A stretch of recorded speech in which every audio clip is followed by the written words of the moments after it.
ஓம் ஸ்ரீ வாஸ்து மூர்த்தியை போற்றி. ஓம் ஸ்ரீ வாஸ்து தேவதாயை நமோ நமகா.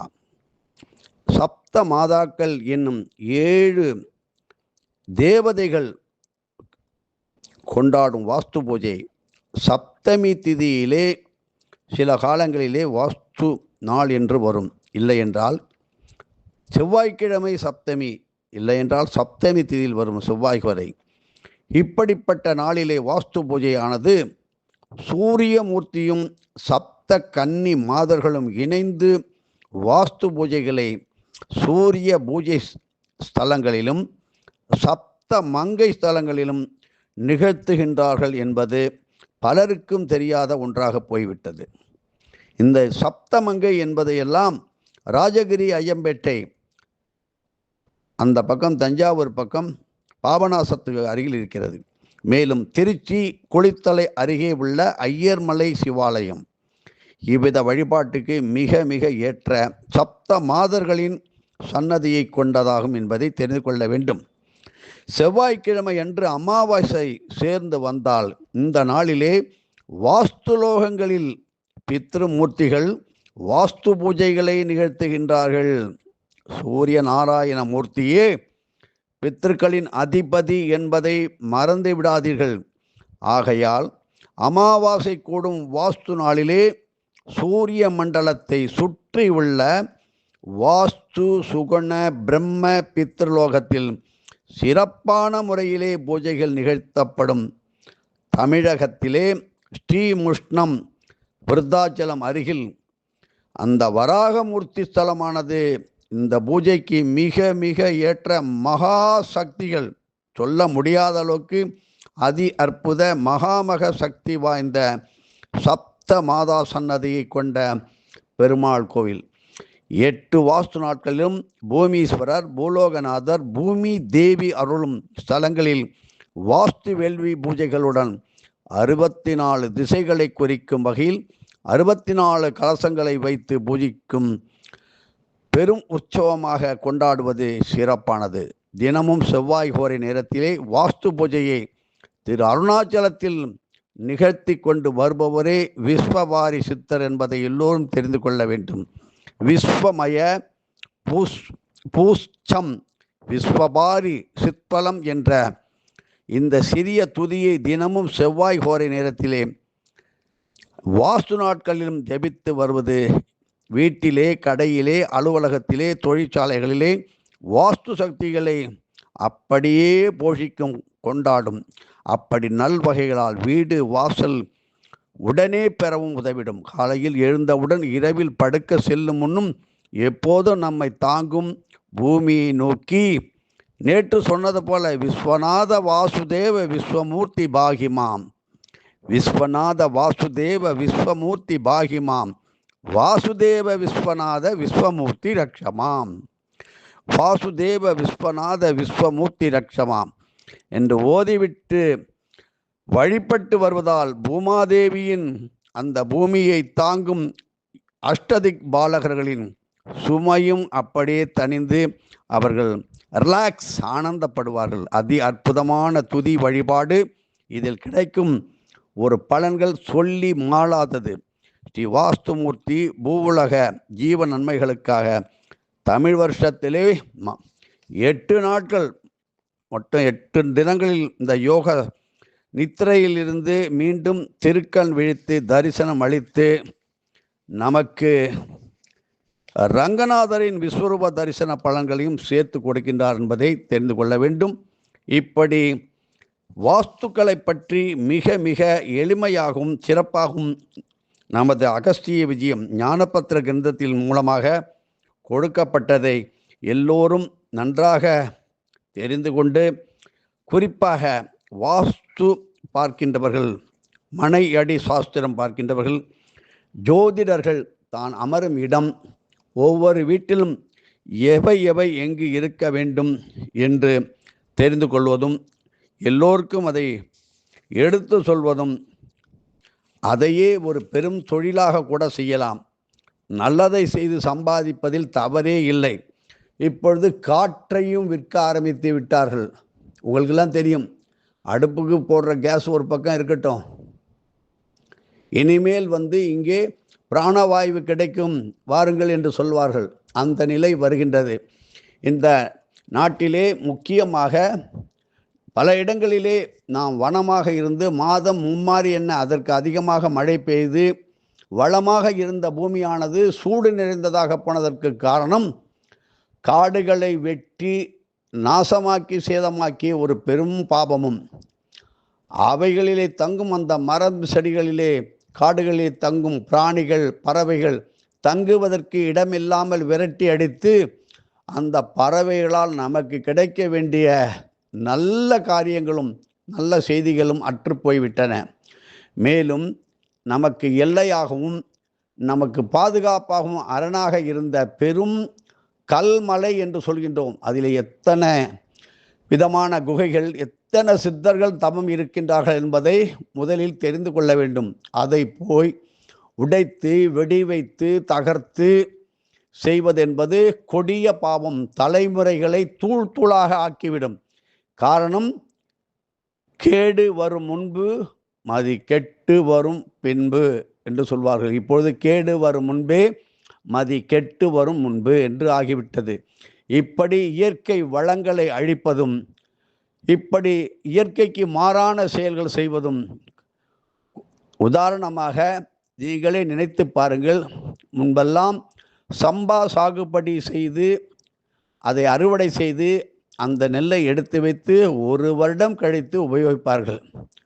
ஆயுள் நீண்ட ஆயுளாக நல்ல ஆரோக்கியமாக வாழ்ந்த மனிதன் இப்பொழுது 60 நாள் பயிருக்கு வந்துவிட்டான். அதை உண்ணும் பொழுது அவனுடைய ஆயுளில் பங்கம் ஏற்படுகிறது. ஆரோக்கியத்தில் மிக மிக குறைவு ஏற்பட்டு இருக்கின்ற வாயும் வைத்தியம் மாத்திரை இப்படி செலவாகி உடலில் பலம் இல்லாத தன்மை, பலம் இழந்து காணப்படுகின்ற குழந்தைகள், பெண்கள், ஆண்கள் பிறந்து கொண்டே இருக்கின்றார்கள். காரணம், இப்படிப்பட்ட சமுதாய சீரழிவுகளை என்றைக்கும் யாரும் செய்யக்கூடாது. நம்மையே அது தாக்கும். இப்படி வேலிகளை வெட்டுவது, மரம் செடிகளை அதர்மமாக வெட்டுவது, அங்கே கூடு கட்டியிருக்கும் பறவைகளை விரட்டி அடிப்பது. என் வீட்டில் பறவைகளை கூண்டில் வளர்க்கிறேன் என்று சொன்னால் அவருடன் உறவே கொள்ளாதீர்கள்.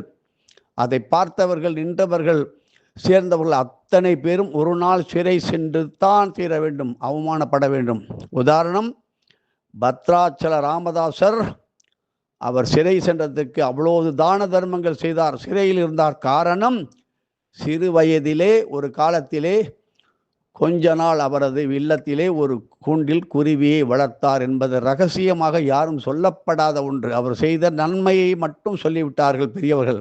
அவருக்கு தண்டனை கிடைத்ததே என்று ஏளனம் செய்தால் காரணம், அதற்கு காரணம் ஒரு பறவையை கூண்டில் வளர்த்தார். அதை நாங்கள் விளக்கமாக சொல்ல வேண்டியதில்லை.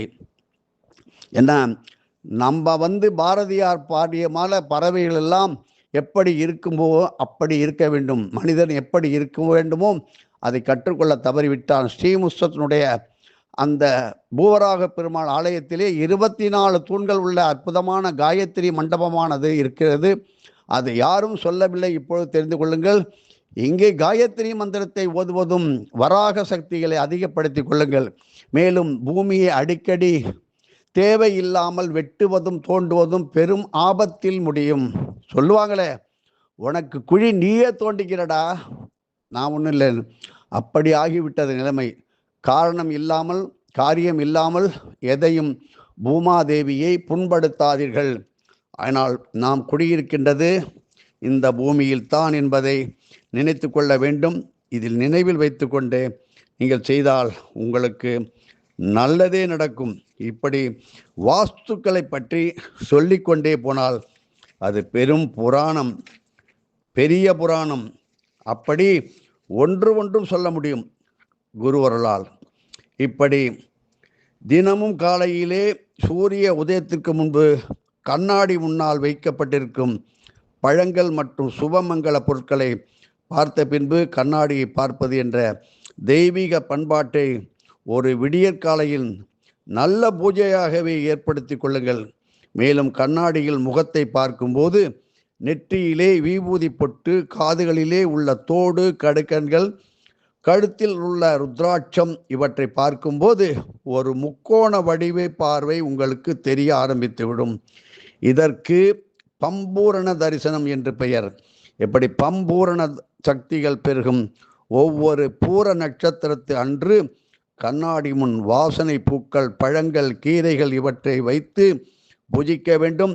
இவ்வாறு கண்ணாடி பூஜையை பூர நட்சத்திர தினம் ஒவ்வொரு மாதமும் வருகின்ற அந்த தினங்களிலே நிறைவேற்றி வந்தால் வாஸ்து சக்திகள் இல்லத்தில் மிக விரைவாக விருத்தி அடையும். முழு முந்திரிகளுடன் கூடிய 8 முந்திரி பழங்களை 8 திசைகளிலும் வைத்து ஸ்ரீ வாஸ்து துதிகளை ஓதி பூஜித்திட வீட்டிலோ நிலத்திலோ தொழிற்சாலையிலோ சம பூமி, தரை பூமிக்கு அடிப்பகுதி, கிணறு, அஸ்திவாரம், தோட்டங்கள் போன்றவற்றில் எழுந்துள்ள பலவிதமான பிரச்சனைகள் தீர உதவும். இன்று ஆலயம், தோட்டங்கள், மரங்களில் அடியில் 108 கோலங்களிட்டு வாஸ்துமூர்த்தியை பிரீதி செய்ய வேண்டும். இப்படி அடிக்கடி செய்யுங்கள். அரைத்த சந்தன உருண்டைகளால் ஸ்ரீ வாஸ்துமூர்த்திக்கு நெற்றிக்கு திலகமிட்டு திருணலட்சுமி தூபம் கிடைத்தால் லக்ஷ்மி தூபம், ஆபத் சகாய தூபம் என்கின்ற ஊதுபத்தி, சத்ருபய நிவர்த்தி தூபம், ஸ்ரீ சரபேஸ்வர தூபம், மணவாள க்ஷேம தூபம், அவரவர் குல தெய்வங்களுக்கான கருப்பண்ணன், ஐயனார், பைரவர், வீரபத்திரர் போன்ற குல தெய்வங்களுக்கு உரித்தான தீபங்களையும் ஏற்றி வைத்து வழிபட வேண்டும். ஓம் திரிவிக்ரம தரிசன சகாய க்ஷேம கிருபாமூர்த்தி ஸ்ரீ வாஸ்துதேவாய நமகா. ஓம் திரிவிக்ரம தரிசன சகாய க்ஷேம கிருபாமூர்த்தி ஸ்ரீ வாஸ்துதேவாய நமக. நீள் நெடுங்கால் கொண்டு புவியோடு வானமும் தலையோடு அளந்த பெருமாள் அவதார வாஸ்துதேவாய நமகா என்று 18, 21, 108 முறை ஓதி வாழைப்பழங்களை முழுமையாக அல்லது உரித்து நைவேத்தியம் செய்து வழிபடுக. வருடத்திற்கு 8 நாட்கள் வரும் வாஸ்து பூஜைகளின் பரிபூர்ணமாக பலன்கள் அள்ளி செல்லலாம். குருவருளால் இவை உங்களுக்கு கிடைக்க 1 லட்சம் பேருக்கு குறையாமல் அன்னதானம் செய்ய பல பேர் ஒன்று சேருங்கள். 23/8/2026 ஞாயிற்றுக்கிழமை வாஸ்து நாள் என்பதை இங்கே தெரிந்து கொள்ளுங்கள். தனித்த வகையில் அன்னதானம் அளிக்கும் போது குறைந்தது 8 பேர் முதல் 108 பேர் வரையிலும் அன்னதானம் அளிப்பது மிக சிறந்தது. இப்படி நாம் அடுத்தது தொட்டால் சினுங்கி மற்றும் யானைகளை வைத்து எப்படியெல்லாம் வாஸ்து பூஜைகளை அதிகப்படுத்தி கொள்ள முடியும். புவியாளும் அரசன் ஆண்டியா பூட்டான், அரசனை ஆண்டியா போட்டான் என்று சொல்கின்றார்களே, காரணம் வாஸ்து பூஜைகளை நடத்தாத அரசாங்கம் நிறைய இருக்கிறது. எங்களுக்கு எந்த அரசுக்கு மேலேயும் கோபமும் கிடையாது, குறையும் கிடையாது. காரணம், அவர்கள் செய்த புண்ணியம். அவர்கள் நாட்டை ஆளுகின்றார்கள். யாரோ ஒருத்தர் நாட்டை ஆள வேண்டும். நாட்டை ஆள்வது என்பது அவ்வளவு எளிது அல்ல. தீயின் மேல் படுத்திருப்பது போல் இருக்கும். ஆகையினால் அந்த ஒரு பதவி என்பது அவர்கள் பூர்வ ஜென்மத்தில் பெரியவர்கள் செய்த புண்ணியத்தின் பலனை அவர்கள் வம்சா வழியினர் என்று பெறுகின்றார்கள் என்பதுதான் எங்களது குருவினுடைய வாக்கு. அதனால் வீட்டை ஆள்வதே மிக கடினமாக இருக்கும்போது நாட்டை ஆளுவது மிக மிக மிக மிக கடினம். அப்படி செய்பவர்களை ஒரு தவறான வார்த்தைகளை பயன்படுத்தி கூட யாரும் திட்டி விடாதீர்கள். காரணம், நமக்கு தெரியும். ஆனாலும் நக்கல், கிண்டல், கேலி எல்லாம் செய்யக்கூடாது. அவர்களுக்கு அந்த பாக்கியம் கிடைத்து உள்ளது. ஆண்டவர்களும் அப்படித்தான், ஆளப் போகின்றவர்களும் அப்படித்தான், ஆள வருபவர்களும் இதை பின்பற்றினால் உலகையே ஆளும் அற்புதமான கைவல்ய கலைகளையும் நாங்கள் இந்த அகஸ்திய விஜயத்தில் சொன்னது போல சொல்லிவிடுவோம். இதற்காக ஒரு இடம் ஓடி தேடி அலையவே வேண்டாம். உட்கார்ந்த இடத்திலே நீங்களே செய்ய கற்றுக்கொள்ளலாம். இப்படிப்பட்டதுதான் எங்களுடைய அகஸ்திய விஜயத்திலே ஞானப்பத்திர கிரந்தத்திலிருந்து எடுத்து அதை தமிழ் மொழியாக்கி உங்களுக்கு மாத இதழ் மற்றும் சிறு புத்தக வடிவிலே கொடுத்து வருகின்றோம். இப்படி காரணம், நாங்கள் குருவோட பயணம் செய்து அதில் பெற்ற அனுபவங்களை எங்களது குரு சொல்லி கொடுத்ததை பலரும் செய்து கொண்டிருக்கிறோம். ஒருத்தர் மட்டும்தான் பேசுகிறீங்களே ஐயா, அப்படி கிடையாது. பேசுவதற்கென்று ஒரு சில பேர் வைத்திருக்கிறோம். புத்தகம் ரெடி செய்வதற்கு 50 பேர் 60 பேர் வைத்திருக்கிறோம். எந்தெந்த கோவிலுக்கு செல்ல வேண்டும், என்னென்ன பார்க்க வேண்டும், எடுக்க வேண்டும், தானங்கள் செய்ய வேண்டும் என்பதற்கு பல ஆயிரம் பேர்களை கொண்டது எங்களோடது ஸ்தாபனம். ஏதோ நீங்கள் ஒரு 2 பேர் 3 பேர் போகிறான் என்று நினைக்காதீர்கள். உலகம் பூரா இந்த அகஸ்திய விஜயத்தினுடைய கூட்டம் பல நாடுகளிலும் நிரவி இருக்கின்றார்கள். தன்னை யாரென்று காட்டிக்கொள்ளாத அளவுக்கு அந்த அளவுக்கு விஷயத்தை வித்தையை கற்றுக்கொண்டு உள்ளவர்கள் இருக்கின்றார்கள். எளிமையாக இருப்பார்கள். சொல்லுவாங்களே, கிட்ட நெருங்கினா சுடும், எட்ட போனாலும் சுடும். அதனால் சித்தனோடு இருந்தவனை சித்த கூட நீங்கள் சந்தித்து பேசுவது பெரும் பாக்கியம். இப்படி கடுவெளி ஆகாசபுரீஸ்வரரை அடிக்கடி வழிபடுங்கள். உயரமான பில்டிங்கள், அடுக்குமாடி கட்டிடங்களில் குடியிருப்பவர்கள், அப்படி அடுக்குமாடி கட்டுபவர்களுக்கு சோதனைகள் வரும் காலம். பெரிய பணக்காரர்கள் என்று சொல்லிக்கொண்டு அடுக்குமாடி குடியிருப்புகளை கட்டுவார்கள். அவர்களுக்கு பெருத்த சோதனையானது எப்படியோ வந்து காத்து தாக்குகின்ற காலம். இப்பொழுதாவது நீங்கள் தெரிந்து கொண்டு நல்ல ஒரு குருவை வைத்து நீங்களும் நன்றாக இருக்க வேண்டும். யாரையும் எங்கள் வாத்தியார் சொல்லுவார், ஒரு கெட்டதாக ஒன்றும் சொல்லக்கூடாது, மாற்றி அமைக்க வேண்டும் என்று சொல்லுவார்கள். அப்படித்தான் ஆலயத்தினுடைய நிழல் படும் இடத்தில் கூட ஆக்கிரமிப்பு செய்யக்கூடாது. ஆலயத்தை சுற்றி வரும் இடங்களிலே சிறுநீர் கழிக்கக்கூடாது. இப்படியெல்லாம் ஒரு காரணம் இருந்தது. அது எந்த ஆலயமாக இருந்தாலும் சரி, எந்த மதத்தினுடைய கோயிலாக இருந்தாலும் சரி இது பொருந்தும். இந்துக்கள் மட்டுமல்லாமல் அத்தனை கோயில்களுக்கும் இந்த நியதி பொருந்தும். ஆகையினால் ஆலயம் தொழுவது சாலவும் நன்று. அப்படி மூதாதையார் சொன்ன சொல்கள் எல்லாம் காட்டிலே பறக்க விட்டு இப்போ தண்ணிக்கு அல்லாடுகின்றோம். முதலைகளுக்கு உணவிடும் பழக்கம் ஒரு காலத்தில் இருந்தது.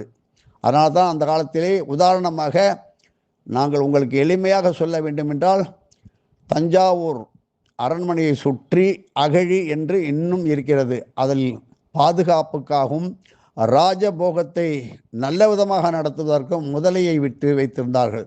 அதற்கு முதலைக்கு தீனி போடுவது என்பதற்கு பல 100 பேர்களை நியமித்திருந்த அரசாட்சித்தான் அந்த முதலை உண்ண அந்த ராஜகம்பீரமானது அதிகரித்தது என்பதை இங்கே உங்களுக்கு சொல்ல வேண்டிய நிலைமையில் இருக்கிறது. முதலைக்கு உணவு கொடுத்தான் என்றால் உங்களுக்கு பெரும் சொத்துக்கள் இழந்திருந்தால் திரும்பி வரும். அந்த சொத்துக்கள் இழக்கும் நிலைமையில் பலவிதமான ஒவ்வொரு நாளும் ஒரு வழக்குகள் வந்து கொண்டே இருக்கும். அதை தவிர்ப்பதற்கு உங்களுடைய பூமி நிலங்கள் உங்களுடைய கையை விட்டு போகாமல் இருப்பதற்கும், செழுமையான வாழ்க்கை இருப்பதற்கும், மரம் மட்டை தழை இலைகள் அப்படி புல் பூண்டு முளைப்பதற்கும் முதலைக்கு உணவு இட வேண்டும். வருண பகவான் மெச்சிக்கொண்டு சந்தோஷப்படுவான். இந்திரனே உங்களை பார்த்து ஆசீர்வதிப்பான். இந்திர பதவியும் கிடைக்கும். முதலைகளை சிம்பலாக வைத்து உண்டவர்கள் கிடையவே கிடையாது. முதலை சிம்பலாக அது ஒரு சின்னமாக கொண்டவர்கள் யாரும் கிடையாது. அதை பற்றி சொல்ல போனால் அதை வியாபாரமாகி விடுவார்கள். ஆகையினால் அதை பற்றி சொல்வதற்கில்லை. இப்படி நிலதோஷங்களை நிவர்த்தி செய்ய உதவும் பூஜைகளை நாம் நிறைய கொடுப்போம். அப்படி தவறான முறையில் அபகரித்து ஒரு நிலத்தை வைத்திருந்தால் அவர்களிடம் விட்டு விடுவதே நல்லது.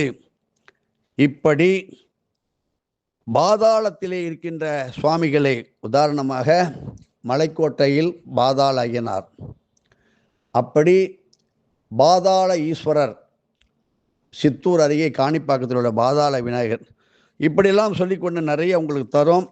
படிகாரம், சங்கு, கருப்பு கயிறு, சிகப்பு மிளகாய், எலுமிச்சை, குங்குமம், மஞ்சள், பச்சரிசி மாவு, செங்காவி, பால் போன்ற இவையே வாஸ்துவிற்கு மாறாக பெருகும் எதிர்வினை தோஷங்களை நீக்கவல்ல அற்புதமான ஆன்மீக திரவியங்கள். இப்படி நில புலன் வீடு தோட்டம் உள்ளோருக்கு விவசாயம் தாவரம் வளர்ச்சியும் நல்ல முறையிலே விருத்தி அடையும். ஒரு பிளாட் ஒரு வீடு என இருப்போருக்கு சந்ததிகளுக்காக நல்ல முறையில் இல்ல விருத்தி அதிகமாக கிட்டும். வாடகை வீட்டில் குடியிருந்து வாழ்ந்து வருவோருக்கு நல்ல முறையிலே சொந்த வீடு அமைய வழி பிறக்கும். கோர்ட்டு வழக்கு உறவு சண்டைகளால் தடைப்பட்டு நிற்கும் நிலப்புல வீட்டு சொத்துக்கள் நன்முறையிலே தீர்வு பெறும். புதிதாக வீடு வாங்க வசதி இல்லாது வாடகை வீட்டிலேயே வசிப்போருக்கு நல்ல வாடகை வீடும் பண்புள்ள வீட்டுக்காரர்கள் அமைவார்கள். எங்கள் வீட்டை நீங்களே பார்த்தீங்க, நாங்கள் வெளிநாட்டுக்கு போகிறோம், நாங்கள் வர வரையும் 30-40 வருஷம் நீங்களே பார்த்தீங்க என்று சொல்லுகின்ற ஒரு அற்புதமான நிலைமை ஏற்பட்டு பல பேர் அப்படியெல்லாம் இருக்கின்றார்கள். புது ஃப்ளாட் வீடு வாங்கியும் அதில் பல பிரச்சனைகளுடன் வாழ்பவர்கள் உண்டு. அங்காரக சக்தி, வாஸ்து சக்தி, மங்கள சக்தி, பித்திருக்களுடைய புண்ணிய சக்தி ஆகிய இந்த 4ம் சேர்ந்தால் நல்ல வீடு அமைந்துவிடும். தெரியுமா என்ன? நன்றாக பாருங்கள். பித்திருக்களுடைய புண்ணிய சக்தி, அங்காரக சக்தி, வாஸ்து சக்தி, மங்கள சக்தி, இந்த 4ம் சேர்ந்திருந்தால் நல்ல வீடு அமைந்துவிடும். ஆனால் பித்தர்களுக்கு என்றுதான் ஈடு செய்வதே கிடையாது. அதை பாதி பேர் தடுத்து நிறுத்தி விடுகிறார்கள். உனக்கு இது கிடையாது என்று கொடும் பாவத்தை சம்பாதித்து கொண்டு வருகிறார்கள். உங்களுடைய சாதாரணமாக இருக்கட்டும், உங்களுடைய தலைவர், போற்றி வணங்கிய தலைவர், நாட்டையே ஆண்டார், அவருக்காக திதி கொடுத்தீர்களா? மனதை தொட்டு பாருங்கள். கொடுத்திருந்தால் நீங்கள் நன்றாக இருப்பீர்கள். அவர்கள் உங்களை மேல் நோக்கி கொண்டு போவார்கள். தலைவனுக்கும் சரி, இது தர்ப்பணம் என்பது ஜாதி, மத, இன, குல பேதம் இல்லாமல் எல்லோருக்கும் உண்டு.